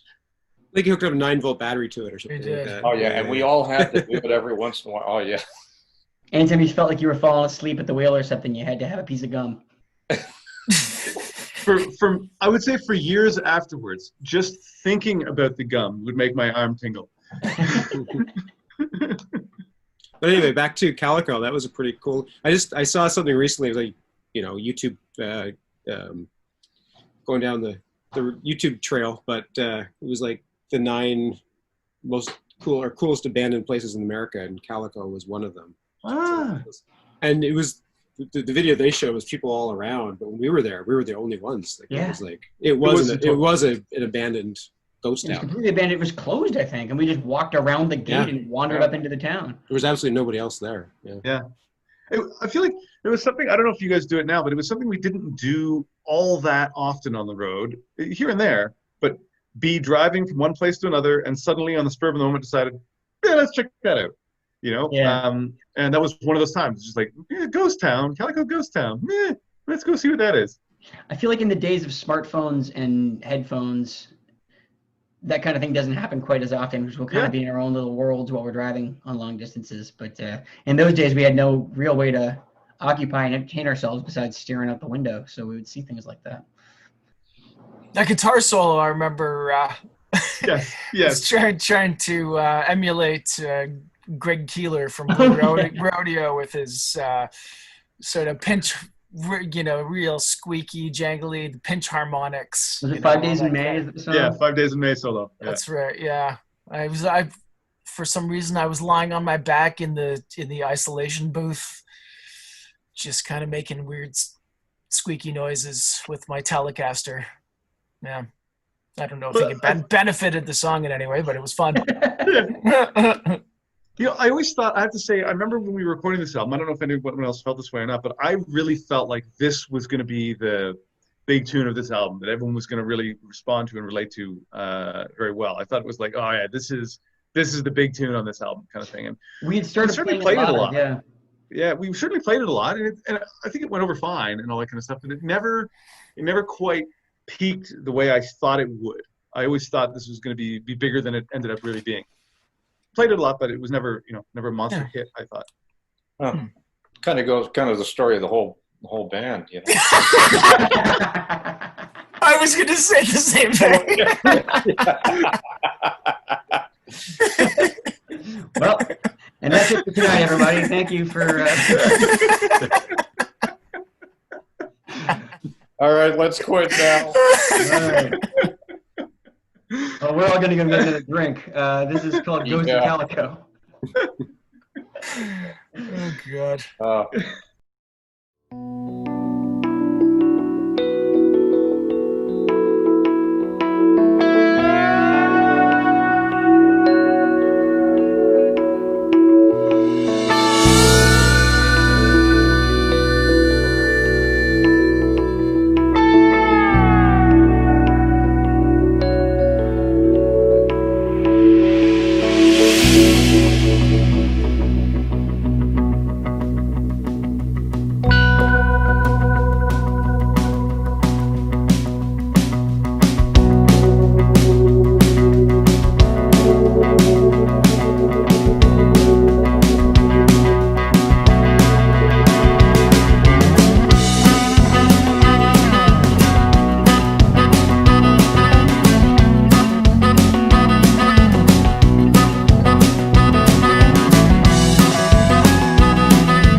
sad to have to go.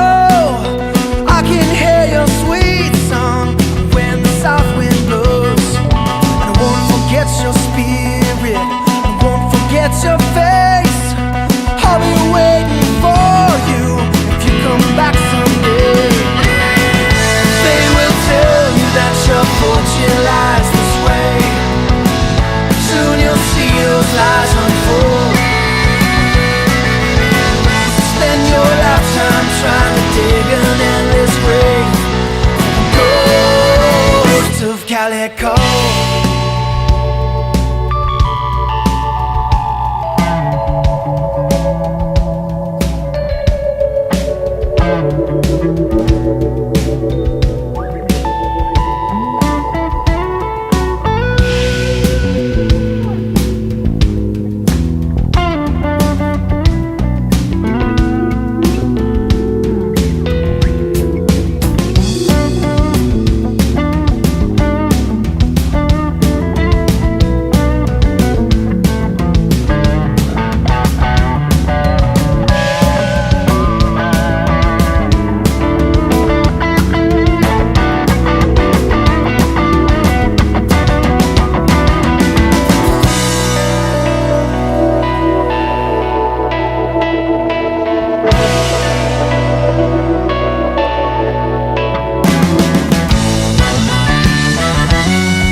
So take my last breath quickly, take it in my sleep, take it while I'm dreaming of a life in San Martin.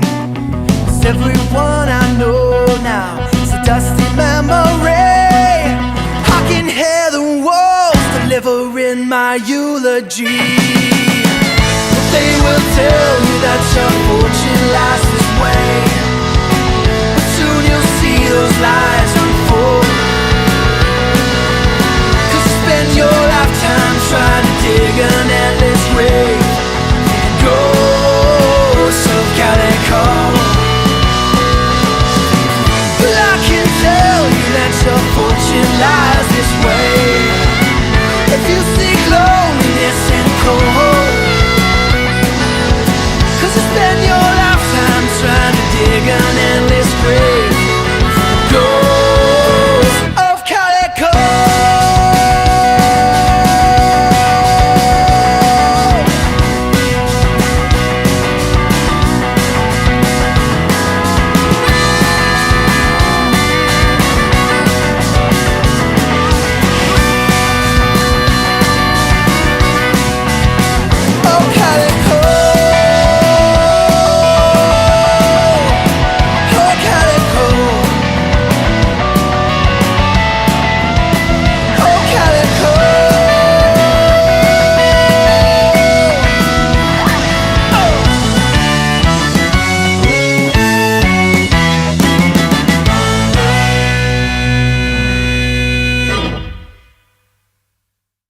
That was Ghost of Calico, and we're going to move on to a song that another one that Trevor wrote, which is kind of a pretty song. He wrote it, but I sang it, and it's called Lights and Cars. And this is a song we played live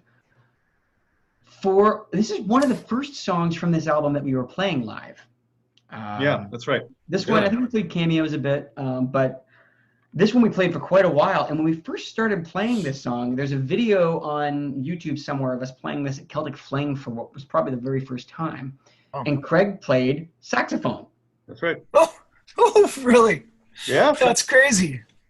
I remember him practicing it in Thomas, West Virginia, where some poor couple was on their honeymoon or something, bizarrely staying in that little weird place. And we're down there practicing for this album. You know, get away. Oh my God. Yeah, that's right. They let us stick around we had a few days off between shows on the road, and John, good guy. Yeah, he owner of the Purple Fiddle and the hostel next door, let us set up there and record. We didn't know those people were upstairs on their honeymoon.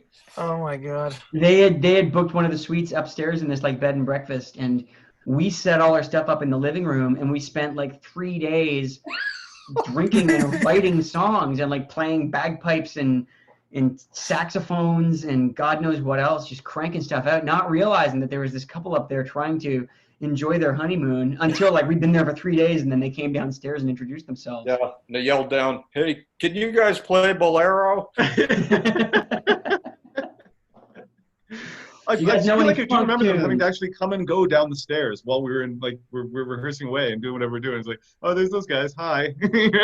We ended up buying them a few drinks. We felt so bad. Yeah.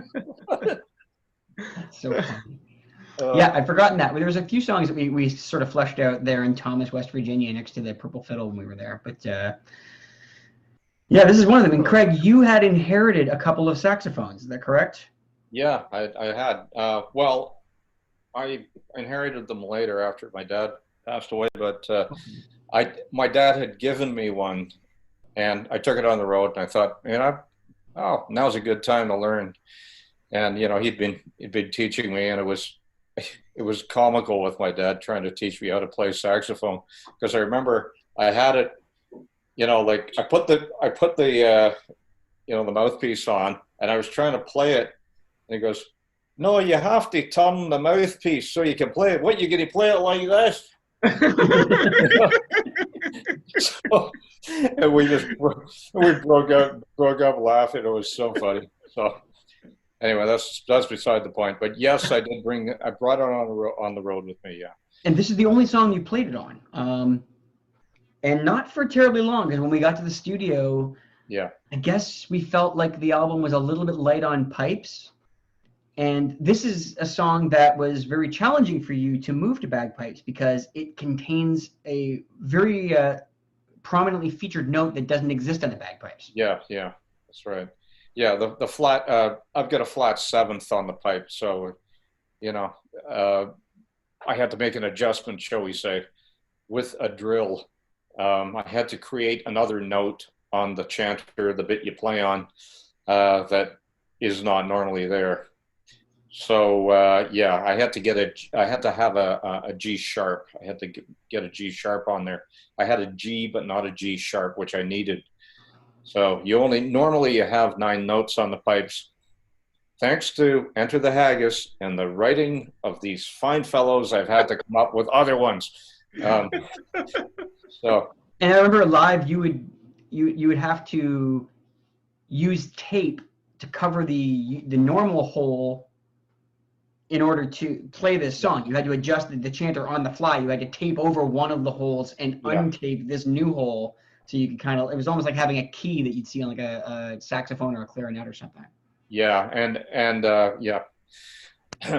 that's a good idea. There are pipes like that, but I don't have them. But one of the things that did happen once, is that I forgot to put the tape back on the G sharp so that I would get the right note, and I end up playing. It's actually on YouTube. You can look it up. But I'm playing Murphy's Ashes. I think it's Murphy's Ashes, but but the wrong note is coming out of it. It's a G sharp all the way through. Yeah. I forgot to put the tape back on. I left it. So. Oh, anyway, I'm gonna have to look that up. I can only imagine what that sounds like. It sounds screwed up. Yeah. Anyway, yeah. There were 2 things that I remember. One thing that I just want to point out, which is a save from Tim, I think. This song had a much longer intro originally. Like the vocals didn't come in until like the 1.5 minute mark, almost, or something like that. Like it was a long dragged out intro when the saxophone was in there and various things were going on. And that all got cut radically down for the studio recording. I think that was a good call. There was one of the things we fought with was in the drums. Actually, it was the hi-hat kind of pulsing a little bit too much, going back and forth in the 16th notes. And there was a bit of drama surrounding that. It ended up having to go get back and revisit it, but I'm not sure if that's what you were talking about or not. Yeah, I think it was. I don't remember the specifics, but yeah, it was a bit of a beast in the studio, I recall. To the point where I think I remember some discussion of cutting the song from the album right near the end, but then we went up digging in our heels and decided to keep it. And I'm glad we did. It's a pretty song. Yeah. Yeah.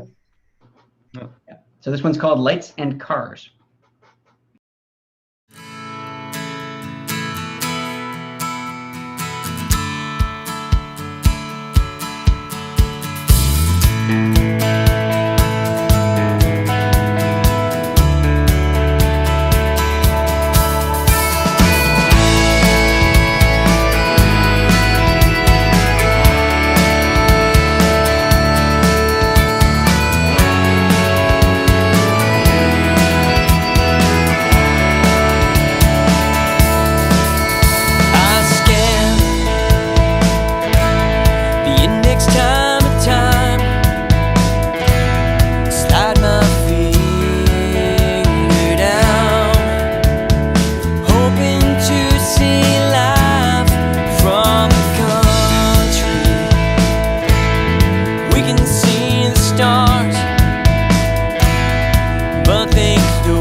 This is the last album that he was a recording member, last studio album that he was a member of the band for. So we will be moving forward from here to his successor, Mr. Bruce. My good friend Bruce. For upcoming listening parties.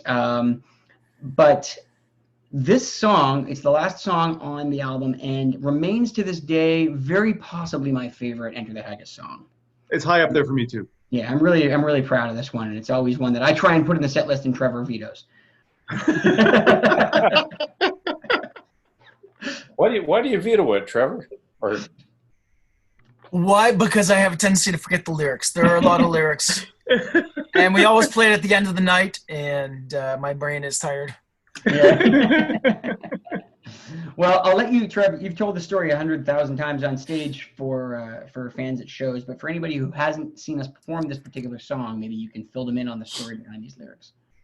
Of course. My grandparents moved to Canada after the Second World War. They took the boat over to Halifax, took the train to London, Ontario, which is where I currently reside. They'd planned to continue west to BC, but ended up working on a farm around here and saving up to buy their own farm for, I don't know, I think they saved up $7,000. They bought this thing, and it had been abandoned for, I think, 14 years before that. So rat infested and whatnot. And they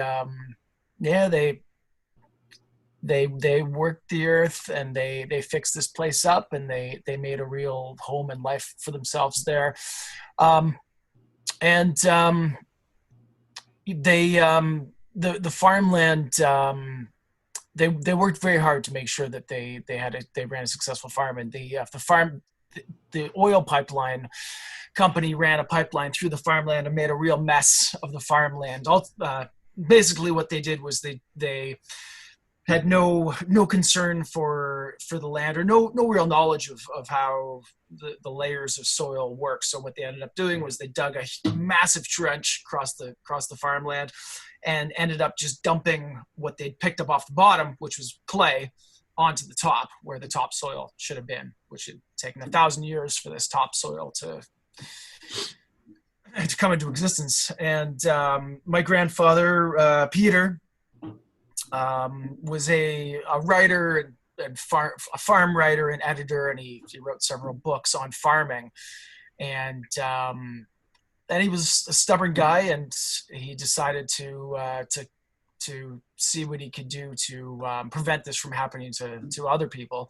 So anyway, his battle against the pipeline company took about 30 years, and went all the way up to the Supreme Court of Canada, but eventually the ruling there was in his favor, and the result was a change in the laws to benefit farmers and landowners across Canada.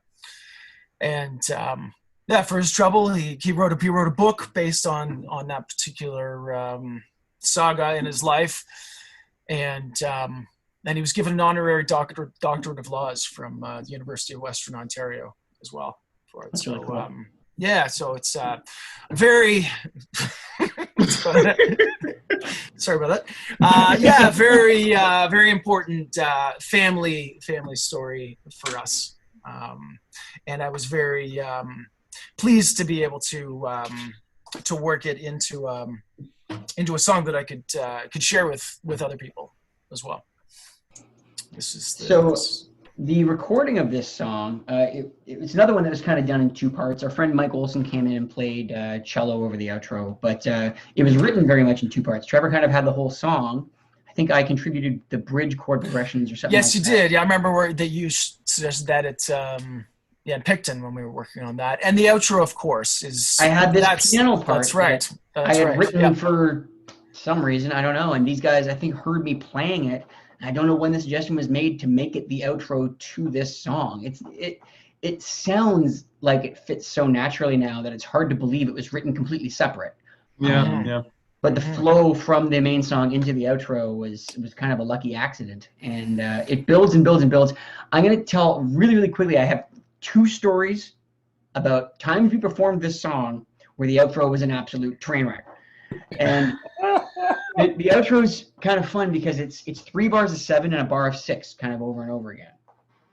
And we used to like to invite guests up on stage with us as often as we possibly could. And there was one time, and I hope he doesn't see this and think that I'm throwing him under the bus, but I'm going to tell the story. Our friend Joe Michelon, who was the keyboard player with the Elders, Fantastic he keyboard loved player. this song. Yeah. And unbelievable musician. This guy's like the kind of Spectacular. person who can play anything on any instrument and just like unbelievable musician. We were playing at the Great American Irish Fest in Herkimer, New York, or outside of Utica, New York, and we decided we were going to just get a ton of guests up for the outro of this song. And so we asked Joe to come up and play piano, which, you know, he's an amazing piano player. And we got Eileen Ivers, and I don't even remember who else. There was like 4 or 5 fiddle players who came up to join us to play all these string parts for the outro. And we didn't really think, I guess just didn't really think. The way this song ends, the main song ends, and then it's just solo piano playing this kind of complicated part in multiple time signatures. And we play with in-ear monitors, and so, you know, we'd be able to sort of hear ourselves. And so then everything stops, and Joe has to come in on this piano part, and he started playing it, but it wasn't quite the part. It was like the chords were slightly different, and I don't think the time signature changes were happening at quite the right spots. It was perfect other than the chords and the time signature. It was probably really cool whatever he was playing, but it wasn't the song. I'll always remember standing there listening to him play, and none of us knew what to do because none of us knew what to play over what he was playing. Oh. And all the other parts, the string parts that I taught all the violinists, were dependent on that part. And I remember this is our headline slot at Great American Irish Fest, huge crowd, and it was the last song of our encore. And it's happening. I think I have PTSD. Like, I have nightmares to this day of things like that happening on stage. And I just remember I didn't know Eileen Ivers at that point. I was in awe of Eileen Ivers. I didn't know what a wonderfully nice person she was. And I remember just turning and just seeing her standing there with her violin. She gave me this look. And she was just standing there frozen, and she didn't know what to do either. And eventually, I think I just turned to James and just yelled, "Start playing!" And you just came in with a kick drum, and we all gradually found where it was. And of course, this is on YouTube, so you know. Oh yeah, preserved forever. That one is definitely burned into the memory. But what's the second one that you're remembering? Second one was Celtic Fling. So at Celtic Fling, which happens in Mannheim, Pennsylvania every year, although unfortunately not this year, the end of the night is they do this thing that they call a ceilidh, where every band who's played at the festival over the course of the weekend gets to pick one song, and they have to run out on stage and perform their one song. And it's kind of their showcase for a huge crowd of people. And we've been playing the song live for a while. We were very confident with it, and I think it was my idea to be completely pretentious assholes and go out and play like a 7-minute prog rock song for our one song, where everybody else was playing like 2 or 3 minute Irish tunes, you know. And so in order to do it, the changeover happens really, really fast, and there's no monitors usually, and somehow in the changeover for us walking out on stage, somebody, in plugging in the keyboard that I was going to have to play, it wasn't my own keyboard, somebody hit a transpose button, and they shifted the whole keyboard 5 notes the wrong direction. And I didn't know because I didn't have monitors. But the song starts in front of all these people, and James counts in 1, 2, 1, 2, 3, 4, 5, and I hit the first chord and went, "Oh my God. This is not the right key, but I don't know what key it is. I don't know what's happened. I don't know this keyboard. I can't change it back. And this is a 7-minute song that's entirely built around the piano part, including a piano solo at the end." And so I basically had to just transpose this whole 7-minute song on the fly once I figured out what key it was in. Thankfully, it wasn't anything crazy. It wasn't like F sharp minor or, you know, something that would be really difficult to play in. It was transposed to a key that was manageable. But I remember just being more stressed out for 7 minutes, mentally trying, because I'm not that kind of musician, like mentally trying to calculate the intervals to play these parts. and we somehow got through it. But that was one of my other biggest heart attacks ever on stage happened during this song, and that was at Celtic Fun. Oh, now you got a dog behind you, Trevor. Ah. Dr. Doolittle over there. This song for me was one of the songs I'm most happy with of all the songs that we recorded. You know, not only do I really like the song, as you mentioned, it would rank high among my favorite songs. But if I'm just evaluating my own parts, I'm really happy with the drum part on this one. I had to make very few, if any, compromises. This one came out pretty much exactly the way I intended it to come out, and it's a part that I'm very satisfied with and happy with. It's similar in some ways to stuff I played on Perfect Song on Soapbox. Elements of it are anyway, but I like how it came out here even better, and I'm just happy with the way the song came out. Yeah, that's very cool. Yeah, I love the kind of like the jungle-y kind of feel, which is what I would call it. The sixth part that you play sort of off the top and during the verses. Thank you. And for fans out there who wonder why we don't play Perfect Song live more often, this song kind of replaced it in the set, and they're not particularly similar songs, you know, note for note, but the arrangement, the way that it's built around piano and it goes down to nothing but piano and then builds back up to a huge crescendo, like they were similar enough that I would rarely put both songs in the same show. And Perfect Song is a song that, and once you stop playing it and you don't play it for a while, it's not easy to just throw back in because it's a complicated song. So once it left the set list, it kind of never really made its way back in. So this song kind of replaced it. So sorry to those out there who prefer Perfect Song over this one, but I like this one better, so suck it. I think Craig wrote some lyrics. You wrote some lyrics for this, Craig, did you? Nothing is lost if you give yourself wholly. Is that right? That was your line? Yeah, the just 3 lines. I think the first one of the song, and just those the little bit there, the 2 lines there before.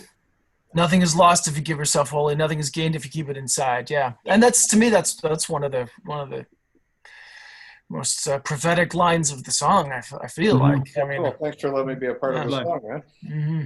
I think there's people out there who have that lyric tattooed on their bodies. Yeah, actually there are. Yeah. Oh, there you go. Pretty crazy. That's pretty cool. Well, that's a good place to end it. Thanks for joining us here tonight. And just let me say, because these are likely going to be my last words on the matter. Thank you very much to all the fans who, you know, not only been putting up with me for the last couple of weeks here, but allowed me to do this wonderful thing for a living for so long. I really appreciate it. I thanked people before, but those who I haven't seen in a long time, thank you. You guys, I yield the stage to Bruce to continue forward.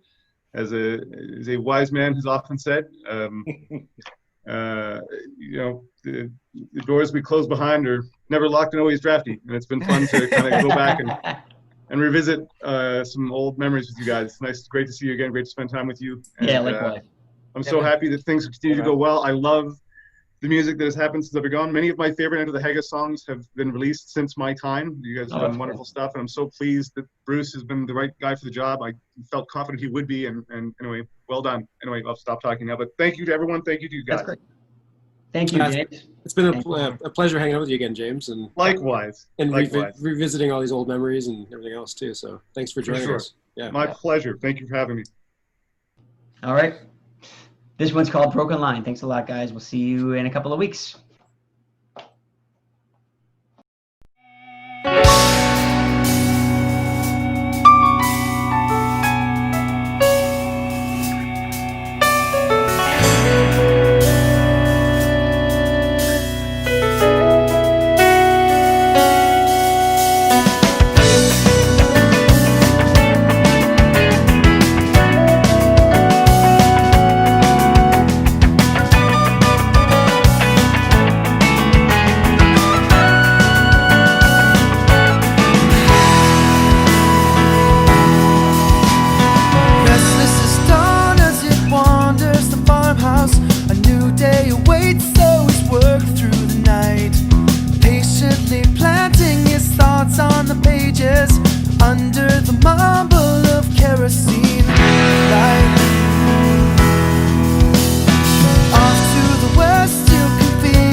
Nothing is lost if you give yourself wholly.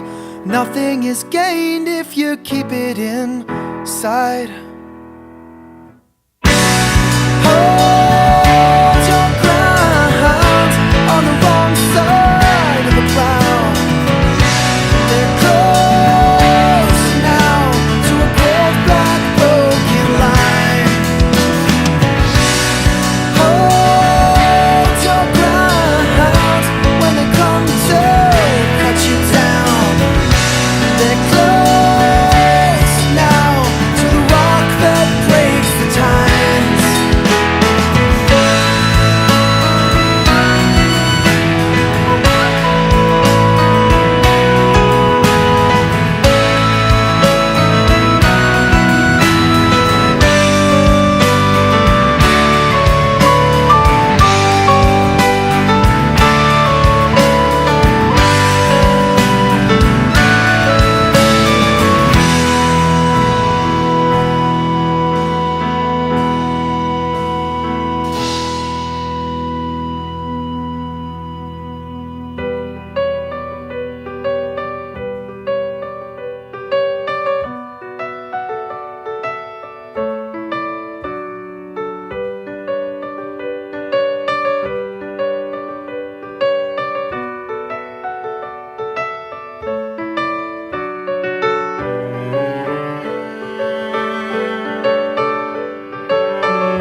shores of Normandy.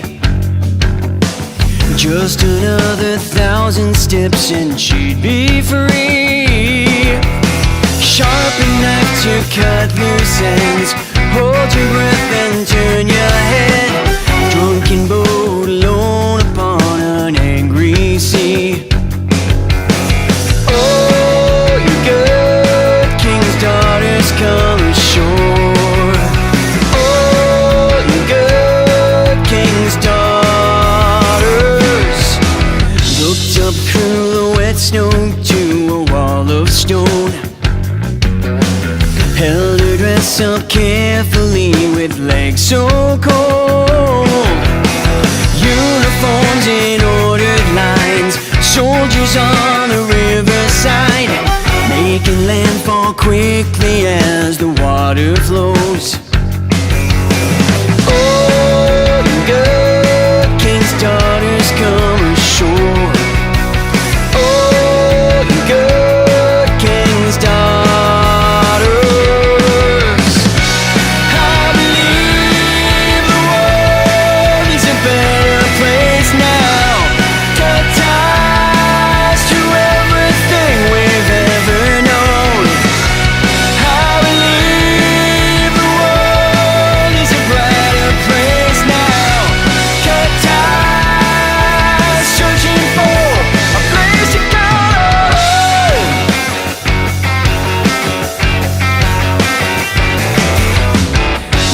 Through the wet grass of this cemetery, tilted stones of black and gray and twisted trees. Long ago the names were lost, stolen by the wind and moss. Now the wild flowers grow so peacefully. Oh, you good king's daughters, come ashore.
Escaping famine, war, and drought. Across the ocean, voices call. Knock down the door for one and all. You good king's daughters, come ashore.